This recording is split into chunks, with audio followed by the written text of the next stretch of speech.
The recording is now live. Um, Hello.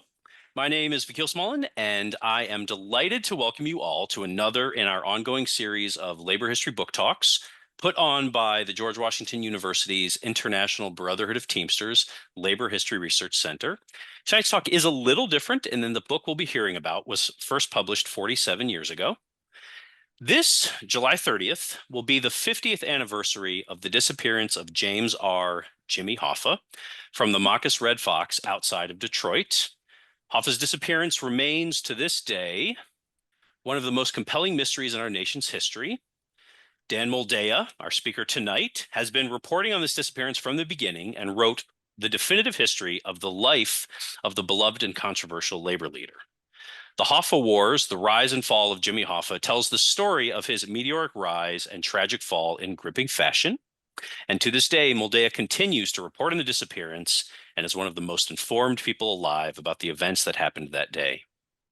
Mr. Moldea is an investigative journalist specializing in political corruption and organized crime. The Hoffa Wars is just one of his 10 books, which covers topics from the mafia in Hollywood to the NFL and the mob. You can also catch his thoughts on his weekly Substack, Mobology. Luckily for all of us, he is kind enough to come and share this important knowledge he's gathered over the decades with us today. We're going to start off with having him present, and once he is done, we'll have an opportunity for everyone to ask questions. We have a lot of people joining us today, so I've set it so that people can't unmute themselves, just so we don't have people speaking over each other. So you can either ask to be unmuted by raising your hand. If you look at the bottom of your screen, there should be a button that says react. If you click on that, you can select raise hand, and I'll see that your hand is raised, and I can unmute you. You can also put your question directly in the chat, and we'll be monitoring the chat, and we can ask questions there. Lastly, tonight's talk is being recorded. Once I've had an opportunity to do some work with the recording, everyone who registered will receive a link to the recording. And so with that, Mr. Moldea, the screen is yours. Thank you, Vakil. I appreciate the invitation. Jen, thank you. Thanks to George Washington University and the Teamsters Labor History Research Center. And thanks to what I understand is a big crowd tonight. Let me tell you from the outset, there are several areas about the Jimmy Hoffa murder case that I will not be getting into during my opening remarks. I will not be discussing motive. I will not be getting into the whole Frank Sheeran thing from The Irishman, but please feel free to ask any questions you have about those and any other matters. In late 1974, I was a 24-year-old graduate student at Kent State University. I wrote a column for a weekly newspaper in Akron, Ohio, that served the Black community in Northeastern Ohio.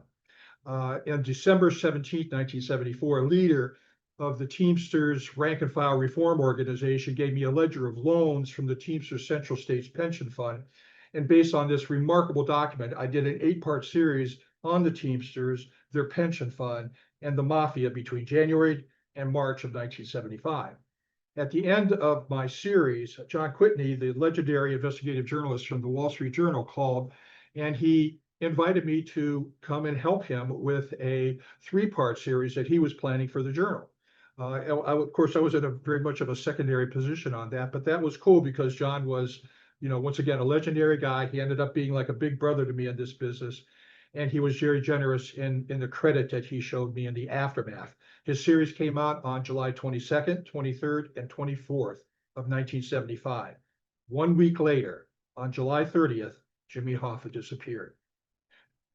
The Jimmy Hoffa murder case is a 3-act drama with different characters in each act. You will see a lot of that in my opening remarks regarding various people who have information. Hoffa was in the parking lot of the Red Fox restaurant in Bloomfield Hills, which was north of Detroit. He was waiting for 2 mafia guys, Tony Provenzano of New Jersey, a capo of the Vito Genovese crime family, and Tony Giacalone, a ferocious Detroit mobster who was related by marriage to Provenzano. A third man whom Hoffa expected to meet was Lenny Schultz, a hand puppet, Giacalone-controlled businessman. And at the time of the public announcement about Hoffa's disappearance, a weird atmosphere hovered over the case. It seemed like anything could have happened. John Whitney and I followed a lead that Hoffa was alive, We ended up chasing this lead to Eagle River, Wisconsin, where he had an adventure, even though we obviously didn't find him. I was bitten by a dog. I was taken at gunpoint into a lodge area where I met Rose Dorfman, the widow, the widow of the notorious Paul Dorfman, the one-time head of the Chicago Waste Handlers Union. She was also the mother of Alan Dorfman, the fiduciary manager of the Teamsters Pension Fund, whom I had met and interviewed 2 months earlier while I was attending the Gaylor Products trial in Chicago. On August 4th, John went back to New York to deal with his pals in the newsroom for our wild goose chase. Meantime, I went to Detroit looking for an assignment. And I went to the Red Fox, the restaurant where Hoffa was last seen, which I assumed would be Action Central, and it was. With a strong endorsement and reference from John, I met and was hired by NBC News correspondent Irving R. Levine, the distinguished labor and economics reporter who usually wore a bow tie. I was essentially the network's top researcher on this red hot case at 25 years old. Our first interview that day was with Letty Schultz.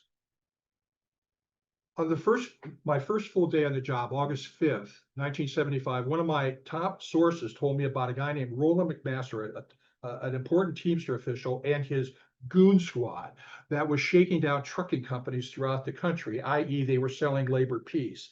Also, one of my most important contributions to this case was that I developed information showing that the members of McMaster's goon squad were behind a mysterious series of violent acts against members of Local 299 in Detroit, which was Jimmy Hoffa's home local.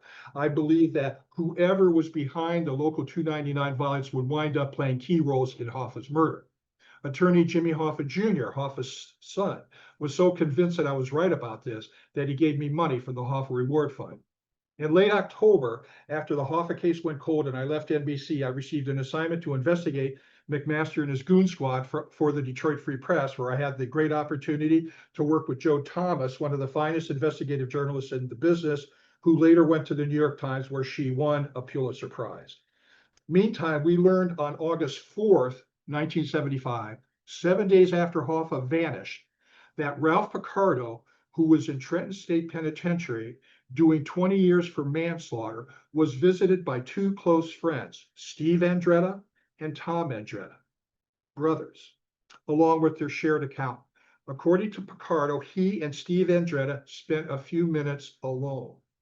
A few months later, on November 4th, 1975, Picardo, an associate of Tony Provenzano and was his one-time driver, he told FBI Special Agent Robert Garrity of Detroit what Andretta, one of Provenzano's top lieutenants, had allegedly told him, saying that 1, Hoffa was murdered in Detroit, 2, placed in a 55-gallon oil drum, 3, loaded onto a Gateway transportation truck, and 4, shipped to New Jersey. Picardo added that he believed that Salvador Bergoglio, Tony Provenzano's top lieutenant, committed the murder, and that the Provenzano crew often buried their victims at the PJP landfill in Jersey City, aka Brother Moscato's dump. He suggested that Hoffa was buried there too. Picardo's information led to the December 4th, 1975 federal grand jury hearing in Detroit, which I covered with Joe, where the alleged conspirators against Hoffa were named as Sal and Gabe Bergoglio, along with Steve and Tom Andretta, as well as my nemesis, Roland McMaster, and Phil Moscato, the co-owner of Moscato's dump. On the afternoon of the murder, McMaster was with his brother-in-law, Stan Barr, who also appeared before the grand jury. Barr was the head of Gateway Transportation Steel Division in the Detroit area. Notably, one of Hoffa's goons, Jim Shaw, who was directly involved in the Local 299 violence, was a long-haul driver for Gateway. On December 11th, a week after the grand jury hearing, the FBI served the owners of Brother Moscato's dump, Phil Moscato and Paul Coppola, with a search warrant. The large landfill was a toxic waste dump with wild dogs, rats, and quicksand. The FBI had no idea where to start looking, so nothing was found. Consequently, the importance of Moscato's landfill passed. On October 25th, 1976, I became the only journalist, living or dead, to interview Hoffa's top suspects in the Jimmy Hoffa murder case, the Andretta and Bergoglio brothers, along with their attorney Bill Buffalino and Salvador Provenzano, Tony Provenzano's brother, at the local 560 Union Building, excuse me, in Union City, New Jersey. During this contentious, recorded 3.5-hour interview, among other topics, I questioned Steve Andretta about his reported August 4th, 1975 prison visitation with Ralph Picardo. In addition, I confronted Sal Bergoglio about his alleged role as Hoffa's killer, as well as his personal thoughts about the theory that Hoffa was buried at Brother Moscato's dump, which he pushed back on. Notably, I did a second interview by phone with Steve Andretta on February 12th, 1978, and I conducted 3 additional interviews by phone with Sal Bergoglio on October 13th, 1977, January 11th, 1978, and February 20th, 1978. 1 month later, sadly, on March 21st, 1978, 2 gunmen ambushed and killed Sal on Mulberry Street in New York's Little Italy, shooting him multiple times in the head and chest. To be clear, I considered then and now Ralph Picardo as the firewall for the Jimmy Hoffa murder case.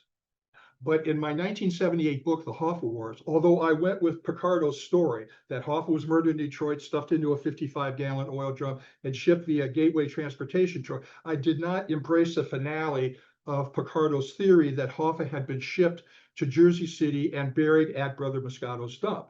I leaned toward a theory told to me by a Chicago Mafia contract killer named Charles Cromaldi, who was in the Federal Witness Protection Program and whom I had met through a DEA agent named John Kidner. And Cromaldi told me that Hoffa's body had been crushed and smelted, and he taunted me for even suggesting that the Mafia would kill somebody in Detroit and then have the audacity to ship them 600 miles away to New Jersey, essentially saying there are plenty of places in Detroit to get rid of a body. And seeing some logic in this, I theorized that the cremation in my book, where I was wrong. I theorized that the cremation took place near the Gateway Steel Division's main terminal, which was by the Ford River Rouge plant at Dearborn, where tons of steel are crushed and smelted daily.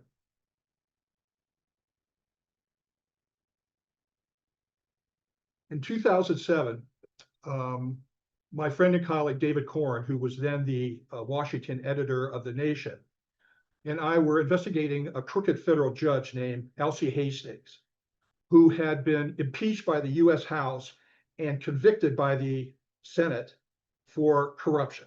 He later ran for Congress and served 16 terms in Congress. During my research, I learned that the payoffs to Judge Hastings were made by Phil Moscato, the co-owner of Brother Moscato's dump. So I picked up the phone and I called Moscato up in Brick, New Jersey, his home. And I said, can I come and see you? I want to talk to you about Elsie Hastings and your relationship with this judge. And he said, sure, come on up. And so beginning on April 28, 2007, I began a 7-year series of exclusive interviews with Brother Moscato, a soldier in the Genovese Mafia family, and the co-owner of the Jersey City dump with his partner, Paul Coppola, in what was called Brother Moscato's dump, also known as PJP landfill. With the tape recorder on, I asked Moscato if he had made payoffs to Judge Hastings, and he admitted it, saying that he had given the judge between $100,000 and $150,000 over a period of time. So getting that out of the way, I told Moscato that the first time I'd heard of him was when he first appeared before the Hoffa grand jury in December 1975, based on what Ralph Picardo had said about him and Hoffa being buried at Brother Moscato's dump. And Moscato replied to me, you wrote that book about Hoffa, right? And I replied, yeah. So what happened? And Moscato revealed to me, quote, Picardo basically had it right. During our series of interviews, Moscato, and I have to tell you, I interviewed this guy over a period of 7 years, and he gave me information with the frequency that a kosher butcher sells pork chops. But during that 7-year period of time, he told me that 1, Hoffa had been picked up at the Red Fox by Vito Giacalone, Tony Giacalone's brother. 2, he was murdered in Detroit by Sal Bergoglio, who was a friend of Phil. 3, that he was shipped in an oil drum via Gateway transportation to New Jersey. 4, that he had been taken, that Hoffa had been taken to his landfill where he was buried. I published my story about my recorded interviews with Moscato for Gangland News, published by the legendary Jerry Capisci, And the article was featured in the New York Daily News 10 years ago on the 40th anniversary of Hoffa's murder. Phil Moscato died on February 16, 2014. Oh, and one other thing. Moscato made it clear to me that the Provenzano crew decided to ship Hoffa's body 600 miles from Detroit to Moscato's dump in Jersey City because they wanted a physical presence in which they could use as a bargaining chip in any number of capital offenses that they were facing. And just to be clear, an FBI agent confirmed to me that prosecutors were approached by someone under indictment who wanted to make a deal in return for Hoffa's body at Moscato's dump. In February 2019, I appeared on a television show to discuss the Hoffa case. During the interview, I completely embraced Moscato's version of events. While driving home after the program, I received a call from the youngest son of the late Paul Coppola Sr., Moscato's partner at Brother Moscato's dump, PJP landfill. He told me that he believed that his oldest brother, Frank Coppola, knew something important. So beginning on several months later, it took me 7 months to get to this guy, but beginning on September 7, 2019, I conducted a series of exclusive interviews with Frank Coppola, the oldest son of Paul Coppola, Moscato's partner at the landfill. And Frank told me, one, that Moscato had tasked his father to receive Hoffa's body and bury it. Two, his father was upset with the assignment, unilaterally deciding not to bury the body at the dump as instructed by Moscato, but secretly in an adjacent alcove under the Pulaski Skyway, which connected Newark and Jersey City, that was owned and operated by the state of New Jersey's Department of Transportation, which controlled everything on and under the bridge, including the alcove. The senior Coppola placed the oil drum that contained Hoffa's remains at the bottom of a hole he dug and covered it with a load of other barrels that contained toxic waste. For the only person Paul Coppola, who died in March 2008, told was his son Frank. And the only person Frank told about the specific location was me. On September 29, 2019, Frank Coppola and I drove to the landfill. He showed me the exact location, the alcove, which was about the size of a Little League baseball infield, where his late father revealed to him that he had buried Hoffa. I filmed the entire tour with a body camera and a flat camera that I held in my hand.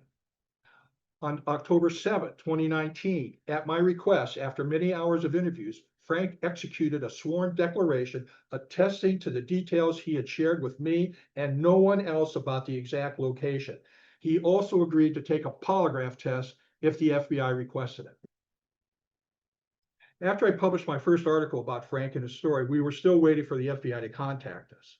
On January 10, 2020, Frank and I, along with Frank's girlfriend, a wonderful woman, were having dinner in Secaucus, and tragically at that dinner, Frank was stricken with a chronic respiratory problem and collapsed at the table. 2 days later, he was in a coma. 2 months later, March 16th, 2020, Frank died without ever regaining consciousness and without the FBI ever inviting him to take the polygraph, a real missed opportunity. In September 2020, 6 months after Frank died, I received a call from a federal agent at the FBI's field office in Newark. He asked me for my cooperation during the FBI's review of Frank's claims. With no hesitation, I agreed to cooperate fully. My first voluntary act was to create an online web page for the FBI that included links to key documents, timelines, photographs, and videos, among other materials. On March 11, 2021, as part of my, I'm 70 years old now, and it's use it or lose it time, I attended a command performance in Newark to deliver a formal presentation to a joint meeting of the FBI's Detroit and Newark field offices, as well as to representatives from the U.S. Attorney's offices in Michigan and New Jersey. In fact, the acting U.S. Attorney from Michigan at that time flew in that day to hear my presentation. After my floor show, a large group of us drove to nearby Jersey City and visited the alcove under the Pulaski Skyway, where I gave those present a similar tour to the one that Frank Coppola had given me on September 19, 2019. In October 2021, the FBI provided a sworn affidavit to the U.S. District Court for New Jersey requesting a search warrant for the alcove. based primarily on the information I had given to the FBI, especially the sworn declaration that Frank Coppola had executed for me at my request. A federal judge determined that probable cause existed that Hoffa's body was buried in that alcove. During its initial search on October 25th to 26, 2021, the FBI reportedly performed a cursory examination of the alcove with no major excavations. Subsequently, my team, led by Bob Burke and Kevin O'Keefe at NAPCO, conducted 2 ground-penetrating GPR tests in the alcove. The first was on November 16, 2021, and the second was on April 19, 2022, which was carried out by different GPR technicians from the same company, but who came to identical conclusions. Both had discovered what appeared to be steel barrels at the same exact location in the alcove. After the second test, my team disclosed to the FBI field office in Detroit its important findings, providing documents and photographs and scans of the specific perimeter in the alcove, which depicted, in the opinion of experts, barrels buried on top of a single barrel. To our complete shock, in the aftermath of its extensive excavation during the first week of June 2022, the FBI announced that after executing a second search warrant in the alcove, that nothing of importance was found. However, in the weeks that followed, I obtained conclusive proof that the FBI crew during their June excavation had completely missed the location that my team had spoon-fed to them, and particularly the Detroit field office. An eyewitness statement and photographic evidence showed that the exact perimeter was untouched by either an excavator or even a shovel. And federal agents from the FBI field offices in both Detroit and Newark have acknowledged their mistake during my interviews with them.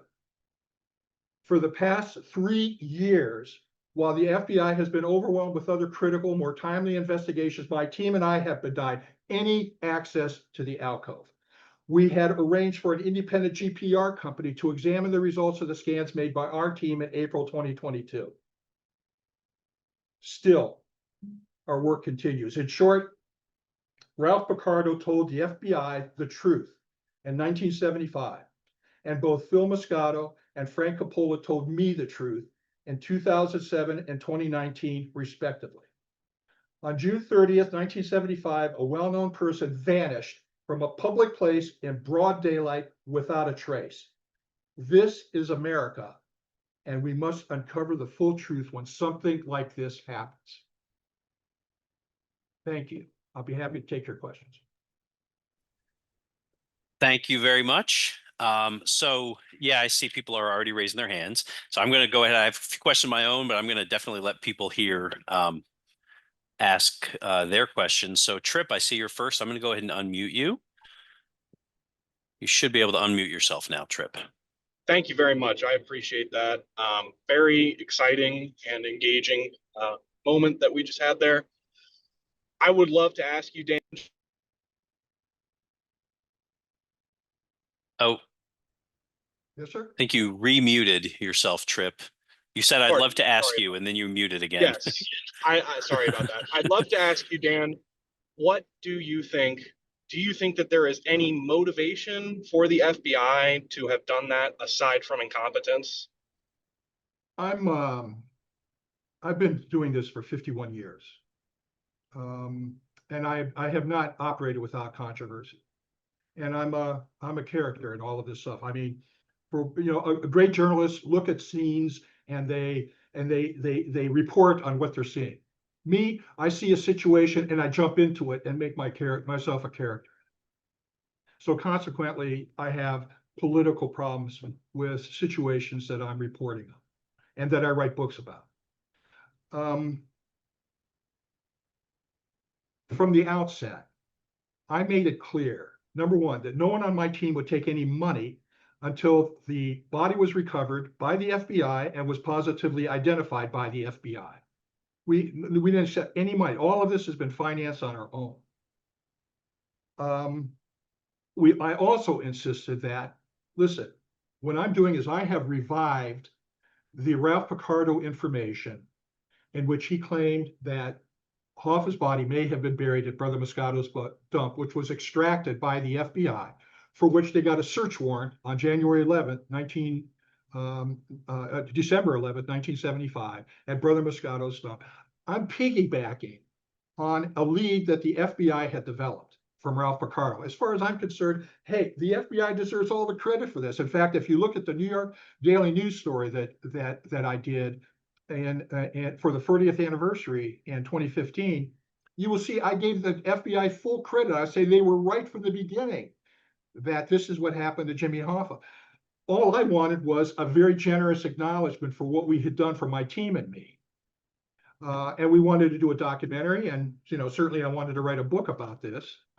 But we were glowing in our admiration for the FBI, which has been diminished considerably over the past 3 years during this unreasonable wait time when they could have gone back there during their lunch hour and finished the job. And the fact that the deal from the outset was that I was going to be there, I was going to be invited there. To answer whether the FBI had, whether this was an act of commission or omission, I have to fall that it's omission. That it was just, I'm an independent, I'm a fiercely independent investigative journalist, and nobody tells me what to do. And I think that they thought they were dealing with a loose cannon with me, even though I played the game as well as I could. But I'm not affiliated with the New York Times. I'm not affiliated with the Washington Post or the Wall Street Journal. And so as a consequence of that, I'm small potatoes, and I could be, brushed aside. And I essentially feel that's what happened to me, was I was brushed aside, even though I had put this remarkable team of very talented people together. So that's a question that obsessed me. So thank you for asking that, because it's something I have to come to terms for. Yes, who else? So Fitz Verity Silvera, I'll go ahead and unmute you, and then I see there are some questions in the chat. We'll get to those next. So you should be able to unmute yourself now. Very interesting. Did you ever interview a gentleman by the name of Louis Sunshine? Louis Sunshine? Yeah. No, enlighten me. Who is he? So Louis Sunshine was a Teamster operative, a part of the Cleveland Jewish mob. Cleveland. So he was with Jackie Presser and that crowd? He was with that crowd. He told me that when they killed Jimmy, that the guy from Cleveland, the mobster in Cleveland, owned a meat market or something, some kind of butchery place, and that they ground up his body. That's what he told me. I got to say, if I had a nickel for every theory about what happened to Jimmy Hoffa's body, I could pay off my car sitting outside in the driveway. So let me tell you something. In my opinion, there's only one person who knew where Hoffa was buried, and that's Paul Coppola, the guy who buried him, because he went against what Moscato told him to do and buried him on state property in the alcove under the Pulaski Skyway, where nothing should be buried. That is pristine land there. When O'Keefe and Burke, and also our team captain, Bo Carson from California, when we saw what was happening, we were very excited because nothing should be buried there. Here these guys are coming up with scans of barrels in the aftermath of Frank Coppola saying, my dad buried a barrel at the bottom of a hole, and then he put 15 to 30 barrels on top of them. One of the reasons why there was so much consideration about this, you got 15 to 30 barrels buried on top of Hoffa's oil barrel. And the concern was that these barrels have been under pressure for 50 years, let's say, and you crack that ground, and you could A, get an explosion, or B, you could get a toxic plume come up, and you've got, the Pulaski Skyway, once again, connecting Jersey City and Newark up above, where, thousands of people travel every day. So it was something, we had an environmental team ready to go in and deal with this, people who deal with these issues every day. So I'm sorry, with regard to your friend, I wish him well, but I have pushed all in on my theory about the alcove and and Moscato's dump. And I'm not going to be hedging my bet or betting against myself. But thank you for that question. In fact, I just wrote a series of articles for my Mobology Substack on the Danny Green murder. I'm sure you remember that in 1977, where the head of the Irish Mafia got whacked, and it was a comedy of errors. But I digress. I'm sorry, Vakil, go ahead. So there's some questions in the chat. I'm just going to go ahead and read them off. So first one, David Whitwer has identified mob corruption issues as greatly hurting the labor movement, and reading contemporary accounts, that seems true. 1940s, 1950s. I mean, yeah, I could certainly read some of those accounts as well. To what extent do you think the mob mystique still hurts the labor movement today, and if so, how? David, very respected guy on this case. I know he's looking at this case for a long time. My respects to you, David. You know, I'm a big supporter. One of the things I do when I get into any kind of an investigative project is, as I said, I jump in. I jump into it. I become a character in my own story. And when I first got into the Teamsters investigations, I jumped in as an advocate. I fell in love with the rank and file reform movement within the Teamsters Union. These brave men and women who were standing up against this mafia-based Teamsters Union, with respect to those Teamsters Union members and officers who are with us today. And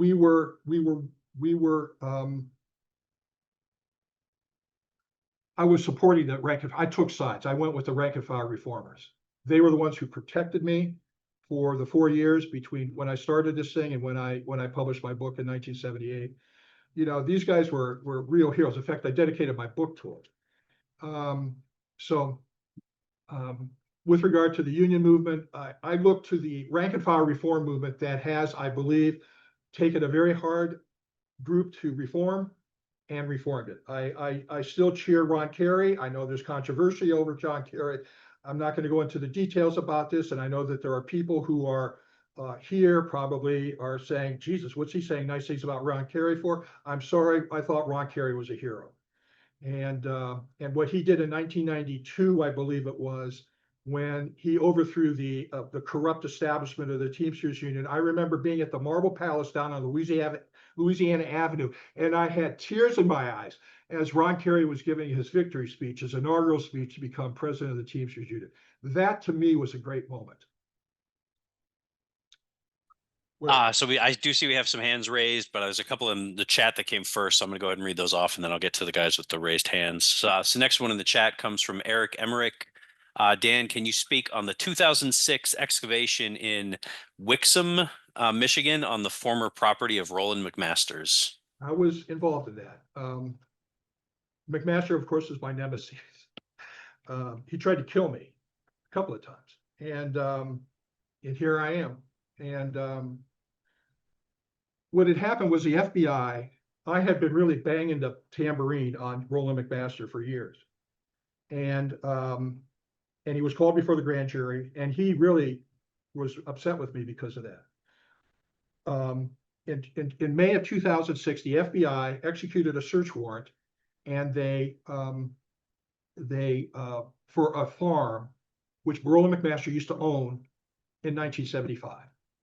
And the FBI claimed, according to the New York Times, Michelle Maynard of the New York Times wrote a news story which included an extraordinary admission from, quote, Judith M. Chillen, an assistant special agent who she said was convinced that Hoffa's body had been buried on the farm and there was no indication that it had been moved.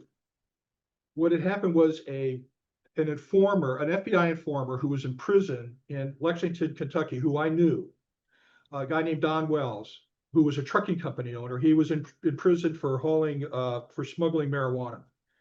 And he had flipped and turned state's evidence, saying that something had happened at the farm. And there was a lot of mishigas about this. And the FBI, they dug a big hole, they tore down a barn, and they had to replace the barn after they did this. And I'm sure a lot of those who are watching this remember that. what everyone thought was that was Don Wells's information. It wasn't. In 2009, I went to go visit him. And the news was that he had dinner the night before with Roland McMaster and his brother-in-law, Stan Barr, who was the head of Gateway Transportation. And while they were at dinner at Carl's Chop House in downtown Detroit, Tony Provenzano, the labor racketeer, Tony Provenzano, came up to their table on the evening of July 29, 1975, the night before Hoffa vanished. And he slams his fist down on their table and he says, tomorrow's going to be a great day. It's going to be a great day tomorrow. And he points at Mac and he says, McMaster, and he says, can I see you at the bar? So McMaster gets up and they go for their private conversation. And then Don Wells says to Stan Barr, what the hell's going on? What are they talking about? And he says, oh, Hoffa and Provenzano are going to patch their differences up tomorrow afternoon. And so Provenzano and McMaster come back. Also, I might add that I have a source at the Pontiac airport who witnessed McMaster picking Provenzano up at the airport. What I'm saying basically is that Provenzano was present for the murder the following day. But that McMaster and Barr, their alibi for that afternoon was that they were with Gateway officials in Gary, Indiana. I might add that my friend and colleague Scott Bernstein has been doing some remarkable work, and he's been calling me his mentor, and I'm proud to call him my protege, if in fact that's true. If I don't solve this case, I hope Scott does. And Scott will be making a presentation at the Mob Museum on July 15th, and then in Macomb, I think at Macomb College in Michigan on July 23rd. I don't know all the details. I haven't put him on the spot. I know what he has written. He's going to basically say that a guy named Tony Palazzola is the guy who killed Jimmy Hoffa. He's going to say that Vito Giacalone was in the car which drove Hoffa to the place where he was murdered, which is what Phil Moscato told me.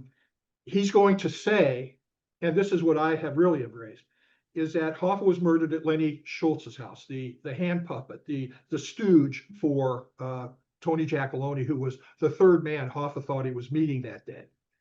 And Scotty came up with a source who said that after Hoffa was murdered, the killers handed the body off to Roland McMaster. So I believe that Hoffa is picked up at the Red Fox. Tony Giacalone, I can accept Tony Palazzola. He's taken to Lenny Schultz's house and murdered.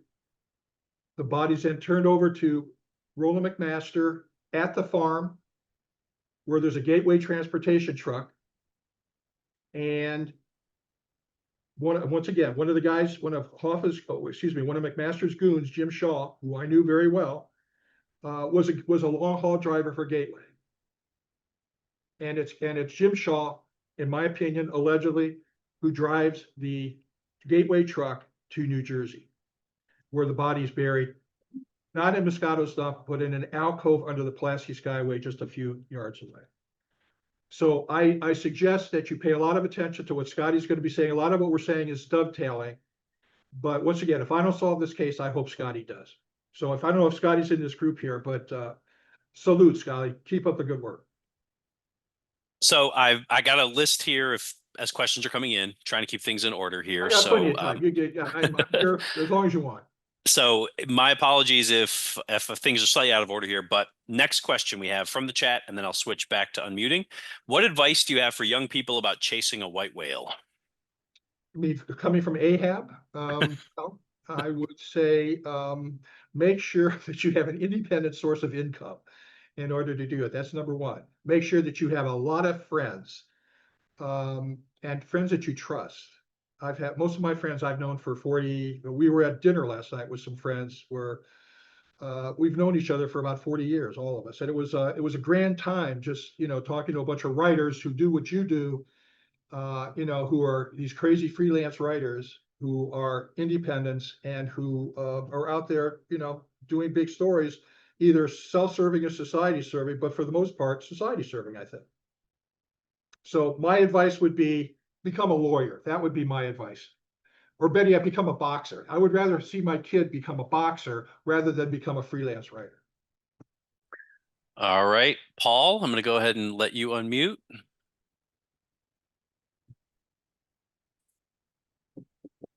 Thanks a lot. So my original question was about Scott Bernstein's announcement. So I'm going to pivot here, as you did a great job of already answering that. I'm a big fan of Scott. Yeah. So my question then goes to what, if any, role do you think that Frank Fitzsimmons played in this whole process? That's a great question. There were four guys who were led up to the big rise of the Teamsters in Detroit. There was Jimmy Hoffa. There was Frank Fitzsimmons, who was his number one adjutant. There was Dave Johnson, who was Hoffa's caretaker later on, and there was Roland McMaster, with whom he had a final falling out, which ended up with McMaster working with the conspirators in his murder.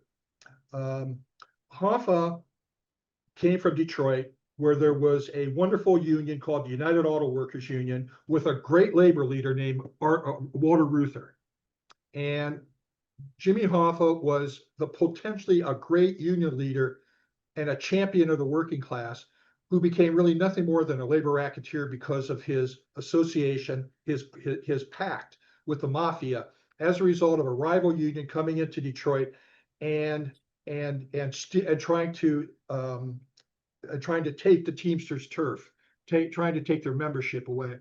Hoffa, his troops are not as strong or as powerful, so he made a pact with a couple of mafia guys in Detroit, and they drove out the CIO raiders out of Detroit. As a consequence of this, Hoffa made a pact with the mafia. He gave them the health and welfare funds. He gave them the pension funds, and rose himself in the process.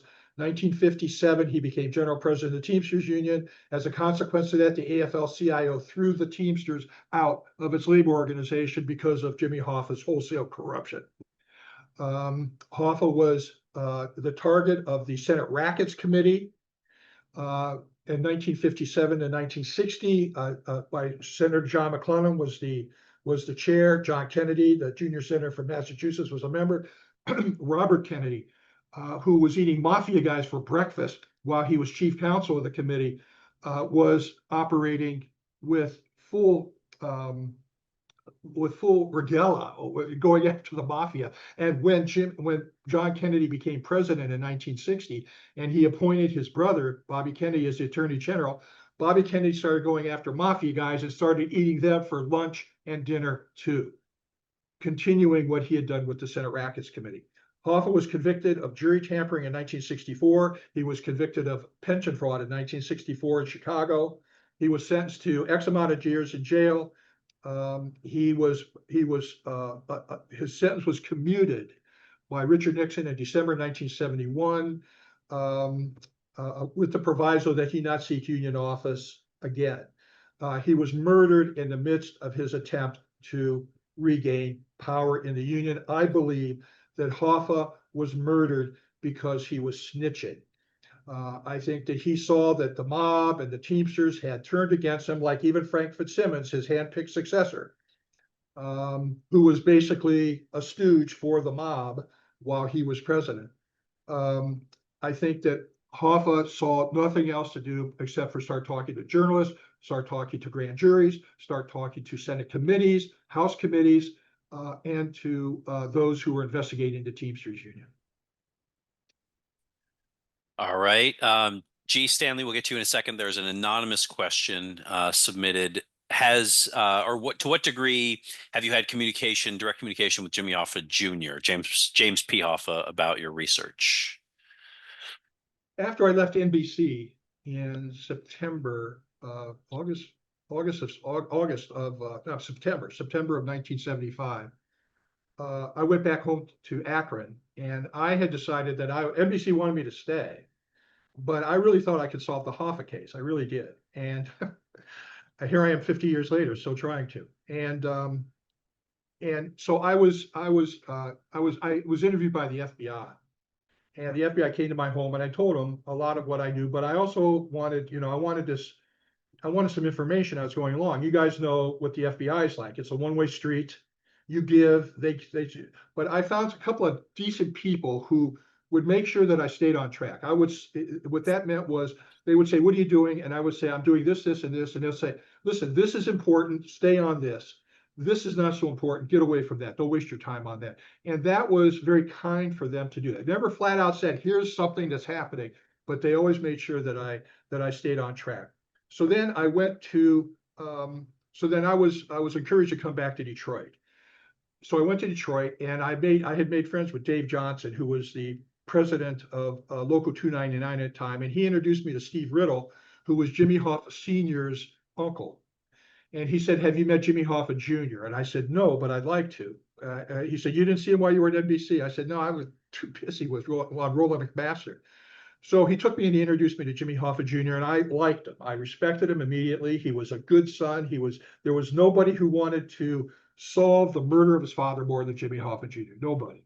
And I told him about my McMaster theory, about the Goon Squad and about the Local 29 violence. And Jimmy believed it. And he, as he should. And in fact, he right there in front of me as I was sitting there, he picks up the phone in his law office there and he calls the FBI, and 2 FBI agents come to his office immediately. And Jimmy says to me, tell them what you just told me. And I did. And they said, and Jimmy said, what do you think? And he says, we can't corroborate everything he's saying, but what he's saying is legitimate and important. So Jimmy gave me money from the Hoffa Reward Fund as a result of that. So I had a little money to operate with. And then Jimmy introduced me to Ralph Orr, who was the labor editor of the Detroit Free Press. And once again, I had the great opportunity to work with Jo Thomas, she's one of the finest investigative journalists I've ever met. And also with John Opadahl, who was our city editor there at the Free Press. And Jimmy and I got along great. We got along terrific. We had a major falling out in December of 1977, which caused a whole bunch of problems, and he hasn't spoken to me since. I can't say that I was completely right and he was completely wrong. His complaint against me was legitimate. I respect Jimmy Hoffa Jr., even though he lied about me. The whole problem started. I'll just explain one thing. You tell me what you would do in this situation. I'm sitting with Jim, and Jim says to me, how's your book on my old man doing? And Murray Chodak, his law partner, is sitting right next to him. And I said, oh, pretty good, pretty good. I should probably tell you this, Jim, that in my book, I'm going to allege for the first time that your father, along with Carlos Marcello, a mafia boss from New Orleans, and Santo Trafficani, a mafia boss from Tampa, Florida, arranged and executed the murder of John Kennedy in 1963. And Jimmy says to me, he goes, that's such bullshit. He said, listen, my dad knew Jack Ruby, okay? But so what? And I take out my notepad. I never even heard a conspiracy person say that Jimmy Hoffa and Jack Ruby knew each other. And here his son saying, my dad knew Jack Ruby. I write it down. And Jimmy goes, that's off the record. And I said, bullshit, Jimmy. You don't wait to see my mouth hit the floor and then you take the comment off the record. That's on the record. He goes, Murray, what did I just say? And Murray Chodak says, I didn't hear you say anything, Dan. So he then, I get trashed in the Detroit Free Press, a newspaper I used to work for as a freelancer. And I say nothing. And then Jimmy calls me in September of 1978. He's screaming at me. And I say, remember, Jimmy, you were the one who told me that your dad knew Jack Ruby. And he confirms it on the phone. So then the U.S. House Select Committee on Assassinations begins its public hearings a month or two after my book comes out, where I've said Hoffa, Marcello, and Trafficani did the murder on the president. And Jimmy either gets a copy of Playboy magazine had bought a big excerpt from my book, and Jimmy had either gotten the excerpt or he'd gotten the copy of the book, and he said, and it was in there that Hoffa had said that his father knew Jack Ruby, that he had told me this. And so the House Select Committee on Assassinations got Jimmy Jr. before a staff meeting and interviewed him. And he called me a motherfucking liar, that he had never said that. And so the committee called me and they said, Jimmy Hoffa has just called you a liar. You have any proof? And I said, come on over to my place. When Jimmy called me in September, I recorded that conversation where he admitted that his father, and that he had said that his father had known Jack Ruby. And so I gave the tape to the House investigators. The committee came out in July 1979, a year after my book came out, and said Hoffa, Marcello, and Trafficani had motive, means, and opportunity to kill the president. And the chief counsel of the committee, Bob Blakey, the world's expert on the mafia, one of my favorite people, Bob Blakey said, the mob did it. It's a historical fact. And I believe that then, and I believe that today.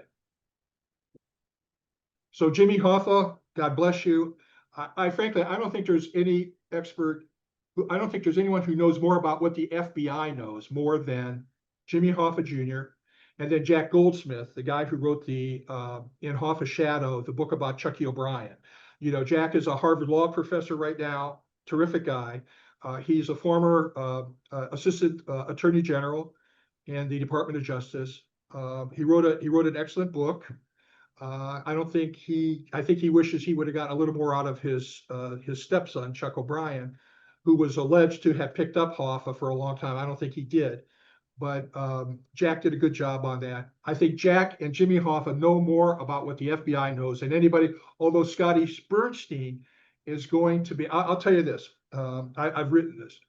When after my command performance at the Newark field office of the FBI, and we went to, as a group, to Moscato's dump over in Jersey City under the Pulaski Skyway. I was giving them the tour that Frank Coppola had given me. I was alone with Mark Silsky, who's the lead agent on the Hoffa case. And I put my arm on his shoulder and I said, hey, let me ask you. There's a rumor that you guys at the FBI have a recording of Tony Palazzota confessing to the murder of Hoffa. Is that true? And, you know, Mark, of course, he's not going to answer me, but he smiles at me knowingly. And I know from Scott, which he's published, that this did happen. Now, the FBI hasn't released this information. Why not? I don't know if they're going to be provoked to do it for the 50th anniversary and what Scott's, you know, doing in these coming weeks. But, you know, it could be that Tony Palazzota knew that he was under surveillance, and that he decided to throw some entertainment his way to those who were the electronic experts who were wiretapping his phones. Thank you for that. I also, not to plug a little, but you mentioned Jack Goldsmith, and we do have him doing a book talk as well in the fall. So everyone in attendance, including you, Dan, you're welcome as well. Keep your eyes peeled for when that one's announced. So G. Stanley, I'm going to go ahead and let you unmute here. You can ask your question. Hi, Dan. This is, we've talked before. In fact, this is pretty good timing for me because I'm Dave Johnson's grandson. I remember you coming to Grosse Ile. You were down there in Florida when we visited? No, you came to Grosse Ile and at my parents' house. Where your grandfather's boat was bombed. Yeah, so yeah. In fact, I was probably the first guy. Me and my dad were the first guys over there to see the boat that day. And I just wanted to say hi, and I've enjoyed the talk, and it's been great listening here today. Well, God bless your grandfather. Dave was he was a class guy. He and I had a little bit of trouble over the Don Davis beating situation, but you know, Dave Johnson was an honest man, and he was a loyal friend to Jimmy Hoffa. He was his caretaker. You see, what happened was Hoffa was thinking he wanted to come back into the Teamsters Union, and I was saying that he was institutionally closed out. At that time with the Teamsters Union, in order to be considered to be the president of the union or any member of the general executive board, you had to be a delegate to the general convention of the Teamsters, which was held in July every 5 years. And so in order to be a delegate to the convention, in order to become president, he had to be a delegate, but he could not, and it was mostly officers from the locals who were delegates to the convention, and Hoffa could not seek any office. So he had Dave Johnson in as the president of Local 299 as his caretaker, and Dave, being loyal to Jimmy, said that if Hoffa gets the yoke of the commutation restrictions off him, I will step aside. Jimmy will become president of Local 299. He will become a delegate to the 1976 convention, and he will be elected president of the union. Well, Jimmy Hoffa, when the feds were after him after the AFL-CIO threw the Teamsters out of the labor organization, Jimmy Hoffa had rewritten the Constitution of the Teamsters Union in 1962, centralizing power in his own hands. And he allowed himself to take rebel locals which were run by dissident Teamsters against the leadership nationally, internationally, and put them into trusteeship. Well, when Hoffa went to jail, he put Frank Fitzsimmons in as his caretaker.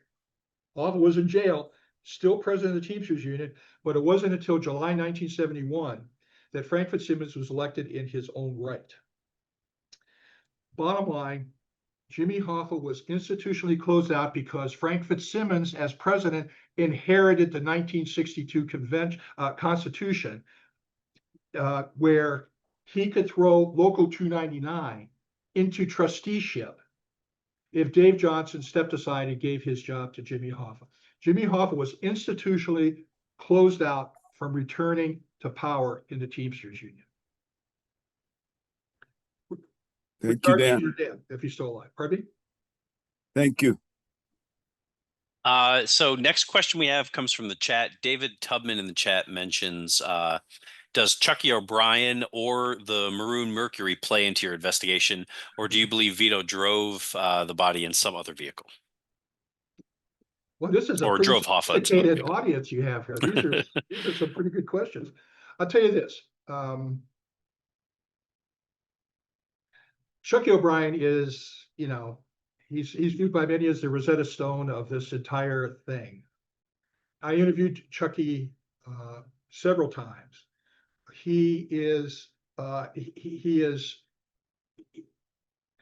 let's say that he viewed the truth like a balloon. It was no good unless you blew it up. And he was always a person who didn't exactly tell us the truth about everything that was going on. He was a very personable guy. I liked him personally, but he was a liar. I couldn't believe anything he said. I know Jack had trouble getting through a lot of the fog of his story. I think Jack came out with as good a story as he could. With regard to Chucky O'Brien, was he involved? I personally believe there was more than one car involved than the one car. I have no evidence of this. It just other than the fact that when the search warrant came down on the farm in Wixom, Michigan, Don Wells's wife was that afternoon alone in the farmhouse, McMaster's farmhouse. And she was looking out the window. And from the east on Pontiac Trail, coming at blazing speeds were 3 cars. And they made a hard right turn into a dirt road and drove to the back of the farm.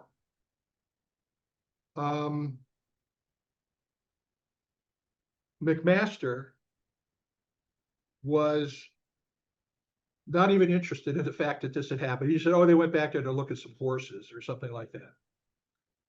I believe, once again, on the basis of what Monica Wells told me, I believe that it's possible there was more than one car involved in it. And why wouldn't there be? You're getting ready to do this big hit.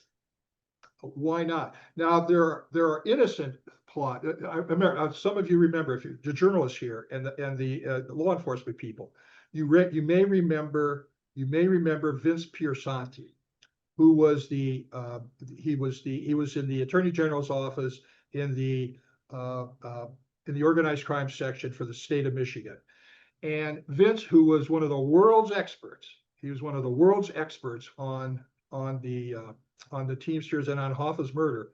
He believed that Hoffa was taken to be talked to. They were going to talk to him, and that he had a heart attack in the midst of their conversation. And here's these mob guys with this dead body, and so they had to get rid of it. To me, for them to have worked this thing out for 50 years where this case would go unsolved, somehow I think there was a little bit of planning that went into this. So God bless Vince. I love the guy. He was a wonderful man, and but I think he's wrong about that. First mob hit in history that wasn't actually a mob hit. Yeah. That was an Um, act of the first mob hit that was an act of God. Yeah. God, yeah. So you sort of answered this one earlier, but I guess I'll just ask it in case there's anything you want to add. You described Roland McMaster as your nemesis. Can you talk about why and his career? McMaster was once again he was a very tough guy who was Hoffa's #1 strong arm when he was rising from Local 299 to the Joint Council to the Michigan Conference of Teamsters to the Central States Conference to Vice President of the Union in 1952 to President in 1957. He and McMaster were buddies, along with Dave Johnson and Frank Fitzsimmons. There was the four of them, the four Musketeers. McMaster, when Hoffa went to jail, McMaster loved Local 299, and when Hoffa went to jail, he thought that he should be given the task of running Local 299, even though Jimmy Hoffa would still be president of Local 299, just as he was president of the Teamsters International, that McMaster decided he should be an administrative assistant and should run the local. Well, Hoffa objected. And as a result of that, there was this huge falling out between McMaster and Hoffa. At the 1971 convention of the Teamsters, of the IBT, when Frank Fitzsimmons was elected as general president in his own right, there was a little known resolution that was passed that would create this special commodities squad, which would represent the interests of special commodity haulers, steel haulers, etc. And Roland McMaster was put in charge of it. And he put together a 32-member organizing unit. I call them a goon squad. And I had a key member of that outfit whispering in my ear after Hoffa disappeared. It was that member of the task force, of the goon squad, who told me about McMaster and the Local 299 violence. He was the one who told me that Jim Shaw, the long haul driver for Gateway, and Larry McHenry, another goon for McMaster, who he and I got along. It was an abomination. This guy was half my size. I was terrified of this guy. He was half my size. And also Jack Robinson, who was a notorious bomber. My work, the work I had done at the Detroit Free Press on the labor extortion scheme, inspired a grand jury investigation in Western Pennsylvania. And during that grand jury investigation, the Strike Force Against Organized Crime came to me and they asked me if I would cooperate with that investigation. I said, hey, you can feel free to use my work, but I'm a journalist here. What? I'm not going to do that. I'm not going to make your case for it. So then in the midst of this, my dad calls me. My dad, my favorite person in the world, great guy. And he wants to talk to me. So I go home. I was going home for some reason to Ohio. I was living in Washington. I go home and Dad tells me that he's been threatened. And the name of the guy who's threatened him is Roland McMaster. And so McMaster told my dad, you get your son under control, you're going to wind up in the trunk of a car. So again, this is my favorite person in the world they're talking about. So I then went to the strike force and I said, what do you need? What do you want? And they said, the guys who are making the payoffs, just get them to cooperate with us. We were not going to prosecute. It's a crime to make a payoff. It's a crime to accept a payoff. So just get them to participate in this labor peace investigation. So I did. I went to them and I flipped 3 guys for them, which helped them make their case. It looked like 32 guys were going to be indicted by this grand jury. So then I got a call from a Teamster official down south who was present at a meeting in Pittsburgh while the grand jury investigation was going on. It was a meeting of Teamsters. And at this meeting, Roland McMaster produced this long sheet about me. And he said in a private conversation with a handful of people who were still part of the conversation that they had put a contract out on me for $1,500. And when this guy told me this is all recorded, and I played this tape for the New York Times, which published a story about it on June 29th, 1978, which I call my birth certificate. That was the article that I call my birth certificate as an author. In this case, it was written by Herb Mitgang, the literary editor of the New York Times. And I was $1,500. I was 26 at the time. So I guess I wasn't worth much, but I mean, still, I was more horrified by the price than I was horrified by the fact that there was a contract out of me. Nonetheless, what ended up saving my life was that the Pittsburgh Strike Force was conducting the investigation. And the head of the criminal division during the transition period from Gerald Ford to Jimmy Carter at the Department of Justice under Edward Levy was a guy named Richard Thornburgh, who was the governor of Pennsylvania, who later became governor of Pennsylvania. And Richard Thornburgh, in his wisdom, did something that I totally disagreed with, but it's probably saved my life. And what he did was he wiped out the strike forces against organized crime in 5 cities, saying there was no organized crime in these cities: Baltimore, San Diego, St. Louis, New Orleans, and Pittsburgh. And as a result of the destruction of the Pittsburgh Strike Force, my whole investigation collapsed. The U.S. attorney at the time, Blair Griffith, who was a Republican and wanted to keep the investigation going, called me and asked me if I'd cooperate with him, and I said I would. But then, as most U.S. attorneys, they are replaced by the selections made by the presidents, the incoming presidents, which Jimmy Carter did. He got rid of Blair Griffith and then appointed a Democrat, as he should, back in that time. But that was the reason why I'm probably alive today, is because of that. Just to be clear, I've never had a problem with the mafia. I've known some mafia guys, and I never would wiretap a mafia guy without his permission. I would never, these guys, how should I word this? These guys don't miss. I've had problems with Teamster tough guys, Teamster goons and stuff like that. I've had my ass kicked a couple of times.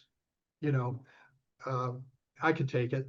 And I can, and as a result of that, I've survived. But I'm still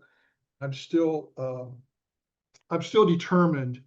Once again, as Ahab, as Eric had said, Ahab and the white whale. This is my white whale, and I'm hoping that Ahab finally gets it. If not me, then Scott Bernstein. Another question in the chat. Again, this is one that you kind of answered earlier, but I'll just mention it in case you wanted to add anything. But whether Frank Fitzsimmons set Hoffa up. I think not. I don't think Frank was involved. I think that their long history, even though there was a lot of animosity behind him in the past, it wasn't like Roland McMaster and Jimmy Hoffa's falling out. That was different than this. I do not think Frank Fitzsimmons, I don't think he disagreed with what happened. I don't think he complained about it. He certainly didn't tell what he knew to federal agents or to prosecutors. But I believe that Frank Fitzsimmons was unknowing. I don't think he was involved in the murder. Next question in the chat from Mox Platt. I know you probably won't want to, but you should tell us about your chat with Bobby D concerning The Irishman. I'm assuming Bobby D means Robert De Niro, but okay. So Mox Platt is Michelle Platt. Okay. Her father is Jack Platt, who was a CIA case officer, very respected guy.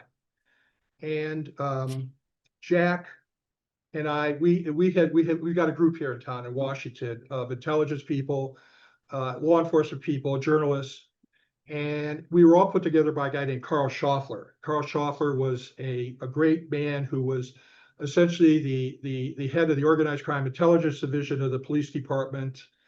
And he was every journalist in Washington's source when it came to anything that was going on, organized crime wise or politically. Carl was the arresting officer at the Watergate break-in on June 17, 1972. He was the first witness. I believe he was the first witness by the Senate Watergate Committee. Jack Platt was a very aggressive case agent, and he was up against a very aggressive KGB agent named Gennady Vasilenko. And Gennady Vasilenko was just as loyal to his country as Jack was to his. But after the peace came, after the Cold War ended, Jack and Gennady met. I don't know if they got together in some Czechoslovakia bar and got drunk or what, but they got together and they formed a company. And Jack was running the company in the United States based out of McLean, Virginia, and Gennady was running the office in Moscow. So Gennady ran afoul of Putin for one reason or another. And he was marked for death. And the reason was, and there's been a great book written about this called Best of Enemies by Gus Rousseau and Eric Desenhol, in which this story that I'm telling you it's part of the book. Jack had come to me and he said, listen, Gennady is in real danger. He's in jail right now. We got to get him out. He's going to die. What can we do? And I go, what do I know? He says, just put on your thinking cap and tell me what you know. I have a close friend named Ron Fino. Ron Fino was his father was Joe Fino, who was the interim head of the Buffalo Mafia family when Stefano Magaddino was ill. And Ron himself, a great looking guy, a scratch golfer, dated Playboy bunnies and stuff like that. He was quite a character. He was being groomed for mafia royalty. And Ronnie's mother, his sainted mother, didn't want her son, her talented, good-looking son, to follow the path that her husband ran. So she turned Ronnie away from the darkness and into the light.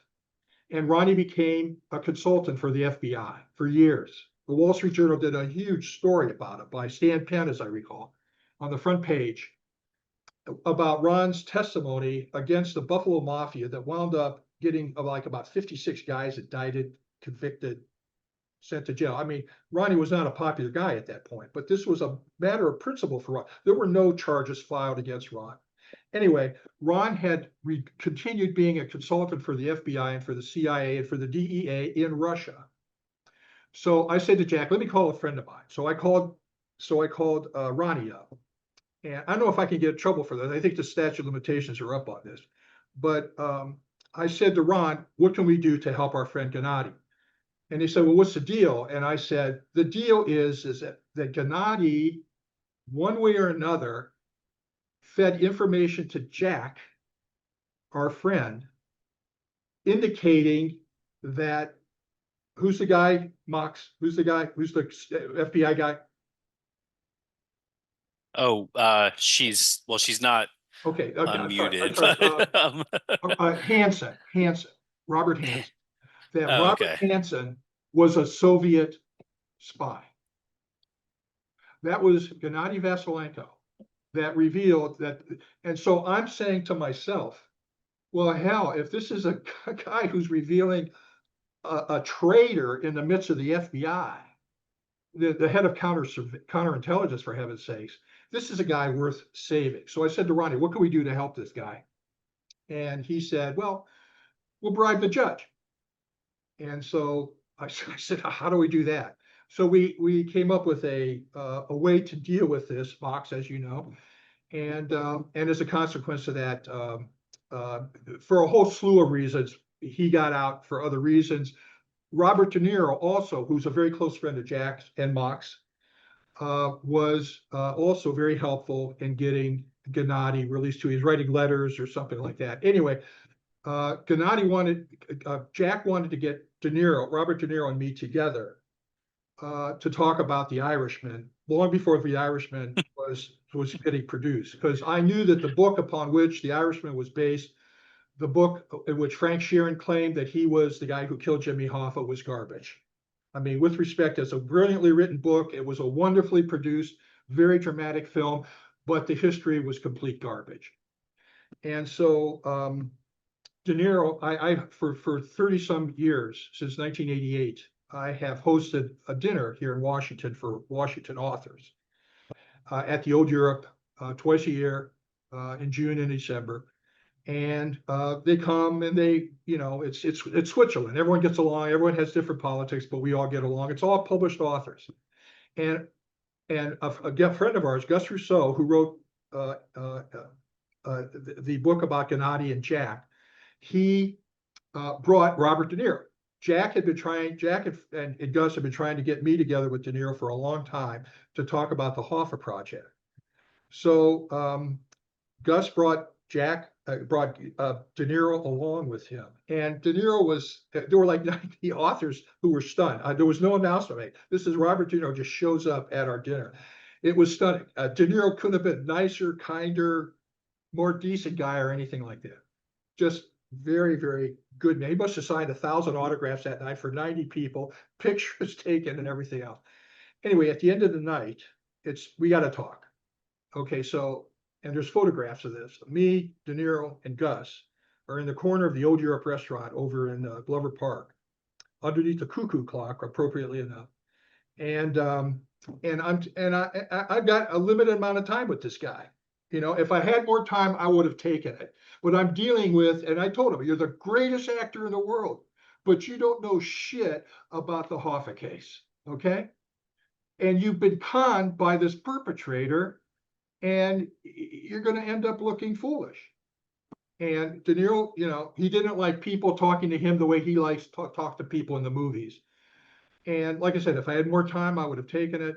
And so it was a very contentious period. And I still think that's what made him step on the accelerator, get this movie made. Once again, brilliant movie, but complete garbage as in the history department. But frankly, if either Scott or me doesn't solve this case and come up with a legitimate scenario as to what happened to Hoffa's body, The Irishman and Frank Sheeran's bogus story is going to end up becoming Americana, not unlike whoever that author was who put a dress on J. Edgar Hoover. I'm no fan of J. Edgar Hoover, but I'm sure that story never happened.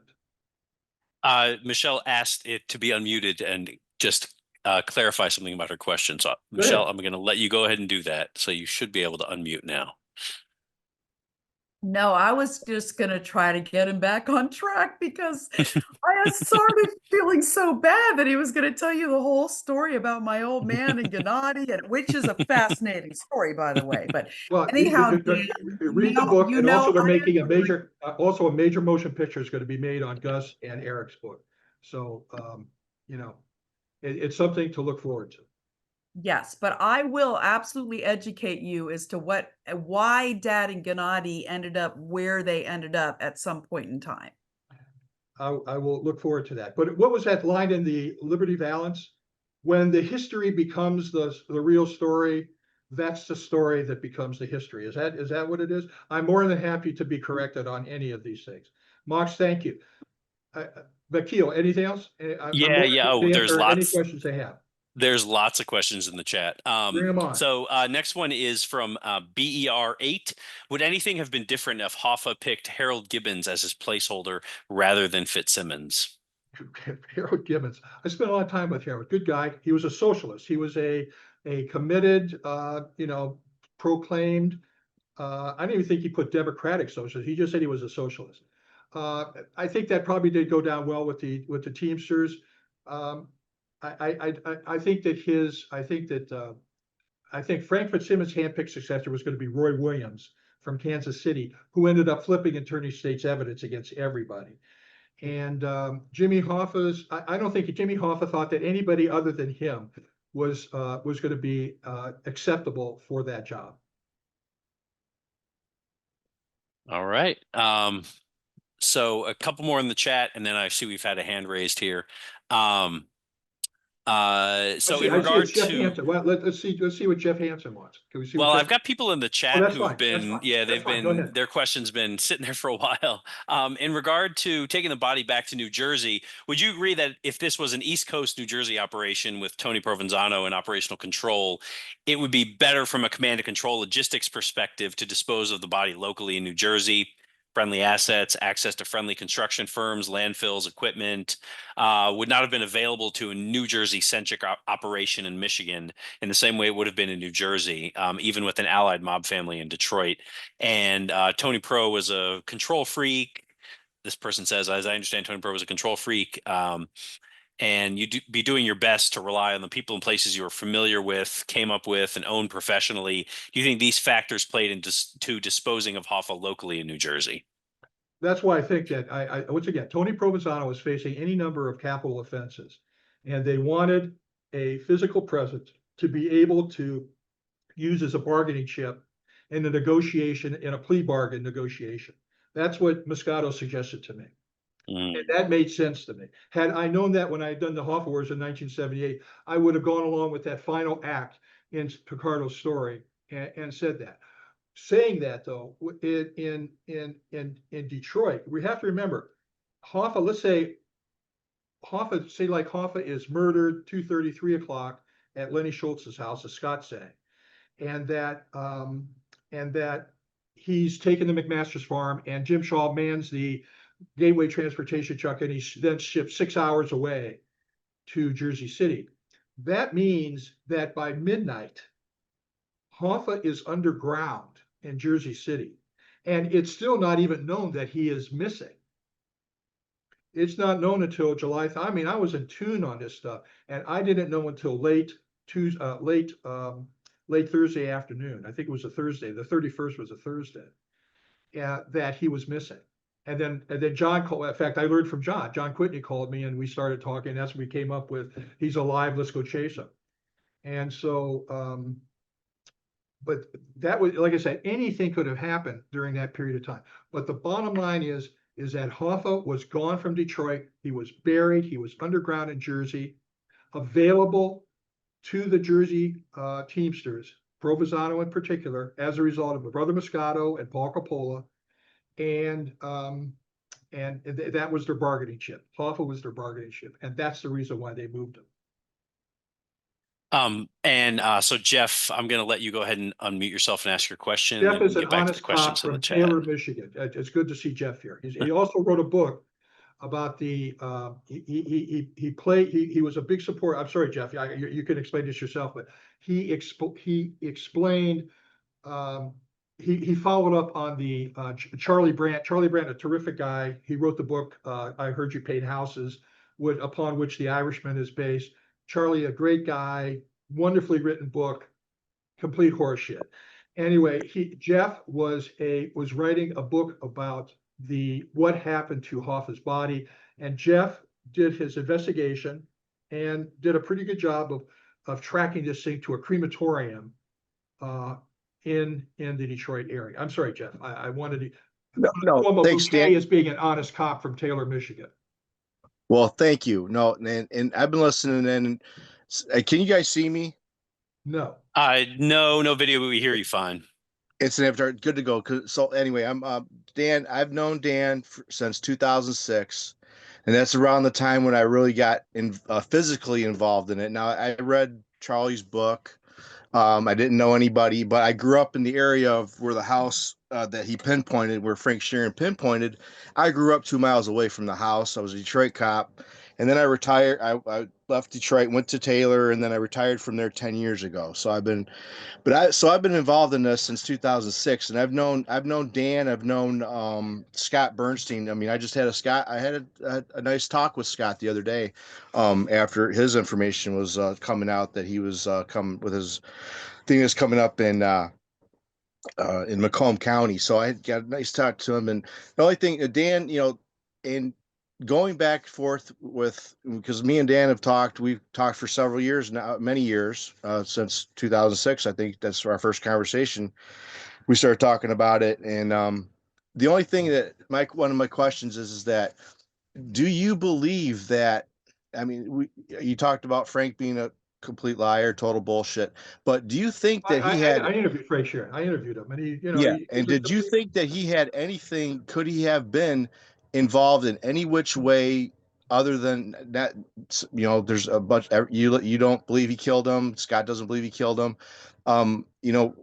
So, do you believe he could have been involved in any shape or form? And why was that house picked to be his spot? That again, Frank wasn't from Detroit, and to pinpoint that exact house has always been my why again, did Jeff, this, let me yeah, interrupt you. I go believe ahead. what Scott said. I believe what Scott's saying about Lenny Schultz's house. That's what I believe. I believe Scott has Okay. nailed it. Lenny Schultz's house. Again, I'm not going to bet against myself here, and I'm betting that Scott's right about Lenny Schultz's house, and that after the murder, they turned the body over to Roland McMaster. And so that's what I think. With regard to Frank, you talk to his attorney at the time. His attorney doesn't believe him. Nobody believes him. The only people who believed this guy was the only person who really believed his story as fact was Robert De Niro. Scorsese, he did the artistic dodge where he said, well, we bought a guy's book and then he became our character. And then we did with his story as we wanted to do, because that was our property. Right. That's the artistic dodge, and that makes sense to me. I get it. De Niro said, this is the story. This is what happened. And I'm sorry, Mr. De Niro, you're the greatest actor in the world, but you don't know shit about the Hoffa case. Well, and that's the I'm not a fan of. I've seen the movie. I saw it at the theater. They put my cremation theory into it. I was very happy about right. that. But I have other problems with the movie itself. But I'm talking about the book that Charlie wrote, and I'm talking about the information. I found some very great information about this crematorium and the funeral business. But the thing is that I'm happy you guys. It's 50 years. I can't believe that I've been involved in this I can't believe having you've been involved in this for 51 years from the get go. And 51 years I from hope when I that started investigating Hoffa and the Teamsters, 50 years on Hoffa. But let's remember, right. I've written 9 other books about, Hollywood and the Sure. mafia, the NFL and the mafia, the O.J. Yeah. Simpson case, the murder of Robert Kennedy, where Sirhan did it. And he did it alone. I spent a lot of time with Sirhan on that caper. The Vince Foster suicide. I've written a lot of other books, but whenever something about Hoffa came up, I was kind of the go-to guy, the guy who the networks would call up and say, hey, can you appear on the Good Morning America or the Today Show or whatever, and give us your thing. And so that's kind of been my role. And the Hoffa case, Well, from that point of view, has been very kind to me. Although the FBI hasn't been anywhere near as kind. Once again, this job that they missed 3 years ago could be completed in the course of a lunch hour. And I wish they well, would that's get what I to told. it. I'm sorry. That's exactly why. And I've told you personally, and I've told anybody that will listen that I really hope you prove everything that you prove the Frank Sharon thing completely 100% wrong by finding the body. Because like you just said a few minutes ago, I hope that Scotty's right. I hope you're right. But if it comes down to it, the Sharon account's going to be what everybody believes. I'm not that, and I was Right. part of If Scott's that. not, if I don't get it and Scott doesn't get it, it's going to be the It's Irishman is going to become it's going to American. fall back to my stuff. But what I like to say, I hope that we all get to see each other, one day, and me, you, and Scott, and we could. I wish you guys would have been able to meet Well, Charlie. my fantasy was to be there at the excavation, and they're getting rid of the barrels that Paul Coppola buried on top of Hoffa's barrel, and then there's that one final barrel, 12 to 18 feet down at the hole, and my fantasy was to climb down into the hole to embrace the barrel that Hoffa's buried in and come up as the crane is lifting it up to literally being part of No, and you history deserve that. coming out of the ground. Yeah, you deserve to be that person. I mean, I still believe that Goddamn right I if am. Yes. yeah. So I'd like to, and then anyway, for 20 years of knowing you, basically, I hope everything works out. And like, I'm gonna end it with I have my pension now. I've been pensioner for 10 years now, and I'm going to enjoy my grandchildren. Just Good. if you get the inside joke that that's what Hoffa should have done. So thank That's you, what he should have Dan, done. and thank you to your Thank you, Jeff. hosts, and you guys have a nice night. I'm going to keep listening in. Thank you, Jeff. Thanks for the question. We got another one in the chat. This one is about your Italian and Romanian heritage. And if that Okay. helped you linguistically knowing how to say all these names, they say your recall is nothing short of phenomenal, which is true. I was trying to keep track of names. I was writing down names as you were talking, and I'm sure I missed a few. I am of Romanian descent, and one of my greatest regrets is that when I was growing up and my parents gave me the opportunity to go to Romanian school, to learn Romanian culture, to learn Romanian dance, to learn Romanian language, that I didn't take full advantage of it. I was more interested in playing soccer and football and baseball, and all of these sports I ended up spending on the bench. I would have better spent my time learning Romanian, which could have helped me with the Romance languages. I could have learned Italian, which would have been valuable to me in my work. So I hear what you're saying. Next question from Stephen Magnotta. Hopefully I pronounced that correctly. The book Desperate Bargain by Lester Vesveli Lester posits Veely from Reader's Digest, right? Veely posits that Hoffa was taken as a young organizer to be murdered by a mob boss and made an argument that he would be worth more to the mob alive in the Union than dead. He went on to serve two masters doing work for the Union and the mob. Considering the large increase in Teamster membership and increased strength of the Union, especially with the Master Freight Agreement in 64, I think. Yeah, March of 64. Should we see him as someone totally corrupted and a negative force on organized labor, or as a man that was conflicted and compromised from an early age? Conflicted, compromise from an early age, complete stooge for the mafia. I have respect for Jimmy Hoffa Jr. I have respect for his sister, who's an administrative court judge in Missouri. I have respect for their mother. I have no respect for Jimmy Hoffa Sr., none whatsoever. He was a complete stooge for the mafia. He corrupted the labor industry. He was a disgrace to Detroit. And Walter Reuther, once again, a great union leader from the United Auto Workers Union in the same city. You've got the great union leader, Walter Reuther, and the corrupted union leader, Jimmy Hoffa, in the same city. Jimmy Hoffa was a common criminal who did nothing but corrupt the labor industry, the labor movement, and I'm glad that he never regained his position as president of Teamsters Union. He was saying, "Oh, I want to reform it." I doubt that, very seriously. I doubt that he would have been trying to reform the union.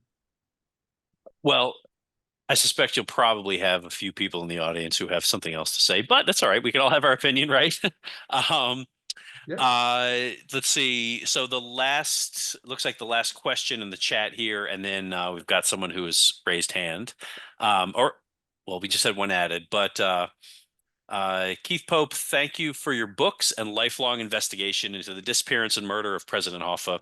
It is well documented where the mob was concerned about JRH rolling over on them and naming names. Also, it is well known how the feds wanted JRH out of organized labor. How willing are the feds to continue to dig around here and there, and based on your investigation, botch the discovery of his remains? Basically, how intentional was the lack of a solution to this case? I can't completely explain why this screw up occurred, but I do know where the bottleneck was. What happened was, see, when the FBI first contacted me in September of 2020, 6 months after Frank Coppola died, I was dealing with a federal agent who was a mid-level guy in the Newark field office. He had been assigned to come here and to deal with me. Hello. And so he was a nice guy. He was committed. He was motivated. And so I stayed loyal to this guy. I never went over his head. I never went around him or anything. Now. Even though I knew that the Detroit. Did you want to ask me? Excuse me, am I talking to somebody here? Yeah, I think someone was unmuted, so I just muted him. There was in Detroit, there was a guy named Mark Silsky who was the special agent in charge of the Hoffa case. So I had So I never went around. I talked to Mark once. He called me. He wanted to meet somebody. He wanted me to introduce him to somebody who knew Frank. I did it. That was the only time I spoke to Mark on the phone when I did my command performance at the Newark field office in front of the Detroit field office and the Newark field office when the Detroiters flew into Newark for my command performance and my presentation. I brought along my 3.5 hours of tape recorded interviews with Sal Bergoglio, Steve Andretta, Sal Provenzano, and Bill Buffalino, because I knew the feds had never got anything out of these guys except for the fifth. So I gave the tapes to my mid-level source from the Newark field office. And I wanted to, and I watched them very closely because I wanted to see who he gave those tapes to, because I knew that's the guy in charge. And he gave them to Mark Silsky, who's an honest guy, decent guy, and everything else. The problem is that I was dealing exclusively with my mid-level guy, who had no final decision-making thing about anything. And that's one of the lessons I learned. To hell with loyalty in this thing. Go to the top guy and only deal with the top guy. Because in this particular case, when our GPR team discovered the barrels in that particular place, they gave, instead of giving the evidence, the photographs and the scans of the barrels to the Newark field office and this mid-level guy who had no power, they instead gave it to the Detroit field office and to Mark Silsky.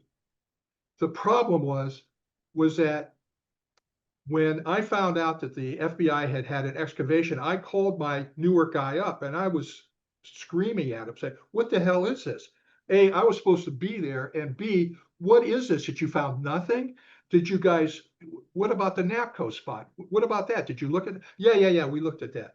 And I confronted him on that. And then I asked Bob Burke, who was our go-to guy in Jersey, do me a favor, go down to the alcove, take some pictures of the perimeter. And he took pictures, he took film. I had a statement personally, and it came back. And I called my guy back up and I said, "Listen, I've got pictures, I got film here, I got a sworn statement. You guys didn't even stick a shovel in this location, let alone an excavator. You guys completely missed it." He goes, "Well, I don't know what this is about." And I said, "Didn't Detroit give you the scans and the photographs?" And he said, "No." So then he said, "Let me arrange something with Detroit." So Detroit called and they said, "We'll talk to you." And so I got my team captain, Bo Carson from Los Angeles in, and the three of us, the FBI special agent, Bo and me, in a conference call where I said flat out, "You guys missed this spot. We spoon-fed you this information and you missed it." And and they said, "We missed it." And I says, "Okay, so what do we do now? Let's get this done." Again, the FBI has been busy over the past 3 years. I get it. But, this is something that can be easily solved because I've been sitting here waiting for this to happen. I mean, I'm an old guy and I've got a few teeth left in my head, and I still have a few investigations that I could conduct and do some good work before I pass. But listen, I want this to be done. And like I said, if it's not me, then I hope it's Scott. But nonetheless, we gave the information to the Detroit field office. They did not give it to the Newark people who were actually conducting the excavation in Jersey City. And that is bullshit. With respect to the FBI, that is bullshit. Gloria Catanese, I'm going to go ahead and let you ask your question. You should be able to unmute now. Yes, and it's Gloria Catanese, but you were Oh, sorry. close. That's okay. That's all right. I'll remember that on your birthday. Just kidding. I wanted to thank you so much for this spectacular presentation, Dan. It's been really incredible. And I did not know you were Romanian, and I wanted to know if you eat meat, tite. I love mitite. I love kolak. I love mitite. I love, I hope I say this word correctly. Somale. I mean, there's another way you could say that, and it would be Sarmale. Sarmale, yes, sarmale. And salad de beef. Yes, I grew up on that as a young child and loved that food. I remember we went to a friend of mine in Los Angeles and or another reporter, we were looking for a place to eat. We found a Romanian place on Melrose Avenue in LA. And we went in and I ordered everything on the menu. I literally ordered everything on the menu because I wanted a taste of my past. I wanted to take a walk down memory lane, which I did that day at the Romanian restaurant with my friend Dave Robb. That's funny. Well, my ex-in-laws were Romanian, and I happen to have grown up in Skokie, Morton Grove area. Can you Wow. tell me about the Dorfman? Because I went to school with a lot of gossip. You know, we had the Dorfman situation at the Purple Hyatt on antifreeze in another hotel room. So can you tell me about that? I went to the Gaylor Products trial in late March of 1975. This is a few months before Hoffa disappeared. And it was a trial over the pension fund. And I don't recall all the details, but there was a brutal murder that occurred of the key witness. His name was Daniel Seifert. He was going to be a key witness. I did an interview with CNBC about this. And Daniel Seifert was murdered in front of his family by Joey Lombardo and others from the Chicago outfit.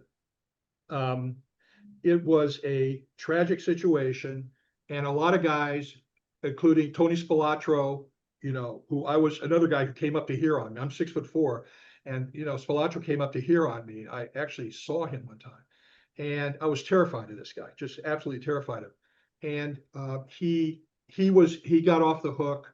There were other people from the Teamsters pension fund who got off the hook. And Alan Dorfman got off the hook. I was during the break and in the court and during the trial.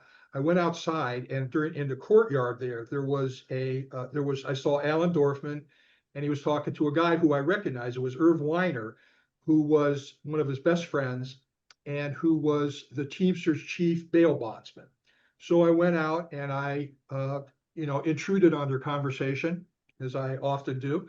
And I said to Dorfman, tell me, you know, everyone says you're with the mafia, even though you're a Jewish guy. And, you know, how does that make you feel? And he says, I'm no different, no worse than any businessman.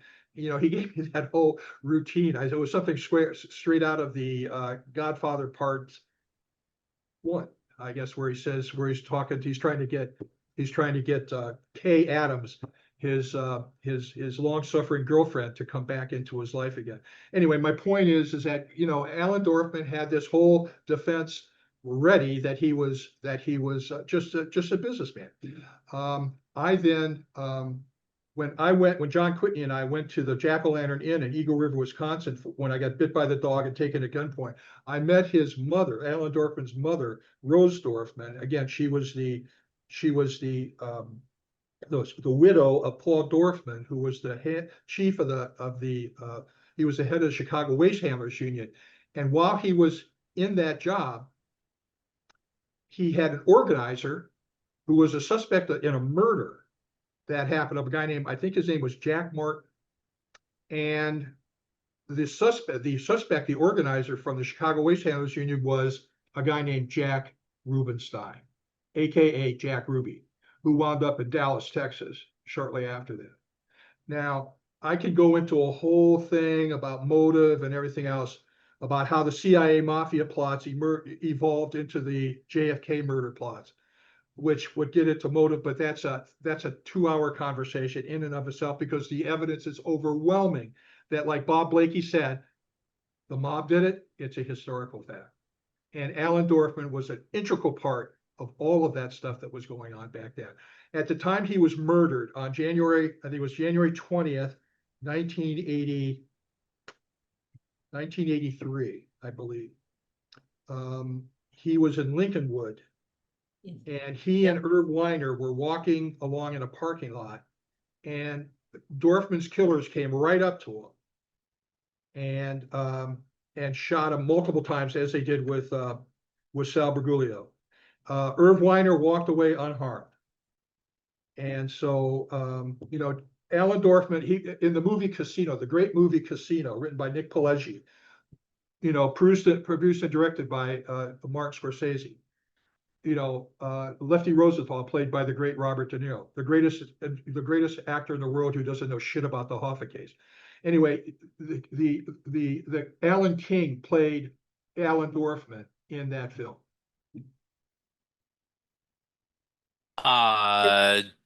Thank you for that. And one more thing, I'm part Sure. of the Grays Lake Art Alliance and the Writers Club. And do you ever do speaker events? And if so, please reach out. I would love to have you. I live in Washington. If you're ever in Grays Lake, Illinois, just let me know. But thank you very much for your time. I do appreciate your My stories. pleasure. Again, I so appreciate GW and Vakil and the Teamsters research group for inviting me to this. But I'm still willing to answer more questions. Bring them on. Yeah, there's more in the chat. And Gloria, thanks for your question. And apologies for butchering your name. This one is from Matthew Taibbi. A well-known, respected man. Go ahead. I was going to say that I think that's probably not the Rolling Stone writer for the Rolling Stone, given the question here. When I read your book as a Teamsters reformer around 25 years ago, this was part of my inspiration to fight for Teamsters reform. Do you have any advice on the evolution of organized crime as it impacts the labor movement in more recent years? Again, and this is controversial, but I look to the Ron Kerry campaign when he ran. I think that Ron Kerry had a good bunch of people behind him in and out of labor. And again, I viewed it as a heroic operation to overthrow the mob connections of the Teamsters Union, to the point where the Teamsters Union is now a respected union. I have problems with the president of the union. His speech at the Republican National Convention last summer, I got real problems with that. But I'm proud of my association with the Teamsters Union at that level. With regard to the rank and file reform movement, there have been a whole bunch of these groups. The ones I knew were TURF, Teamsters United Rank and File. That's the guy who was one of the leaders of TURF, was the guy who gave me the Black Ledger book with the loans from the Teamsters Pension Fund, which was the basis for my 8-part series, which got me into this, for better or worse, which got me into this life. Then there was the Teamsters for a Decent Contract, which was really the brainchild of this great union reformer named Ken Paff, who wound up being the executive secretary of not just TDU, the Teamsters United, Teamsters for a Decent Contract, TDC, which evolved into the Teamsters for a Decent Contract, for the Teamsters for a Democratic Union, which was TDU. And that to me is part of labor history that is, and I made that part of my book. To me, the history of the rank and file reform movement in the Teamsters Union is a blueprint for how to reform a union. And I'm as proud as I can be with my relationship with TURF, with TDC, TDU, with PROD, Arthur Fox and PROD. And in fact, I will say that I was the keynote speaker at the second TDU convention in 1978 after the Hoffa Wars came out. And I wanted to do something special. And there was a dispute between PROD, which is a Ralph Nader operation out of Public Citizen, and TDU. And I knew Ken Paff well, I knew Arthur Fox well. And so I went to Arthur and I said to Arthur, let me use this opportunity tonight when I'm doing this keynote address to make peace between you and TDU. And Arthur gave me the ammunition I needed to do it. And I went there and I did it. And Dan Labatz, the great union reformer who's written books about this and everything else, gave me credit for helping create the merger between PROD and TDU as a result of that keynote speech I gave in Windsor, Ontario at the second TDU convention in 1978. Something I'm very proud of. And so there are a couple of just comments in the chat, people who are leaving, thanking you very much, agreeing with some of the things you said.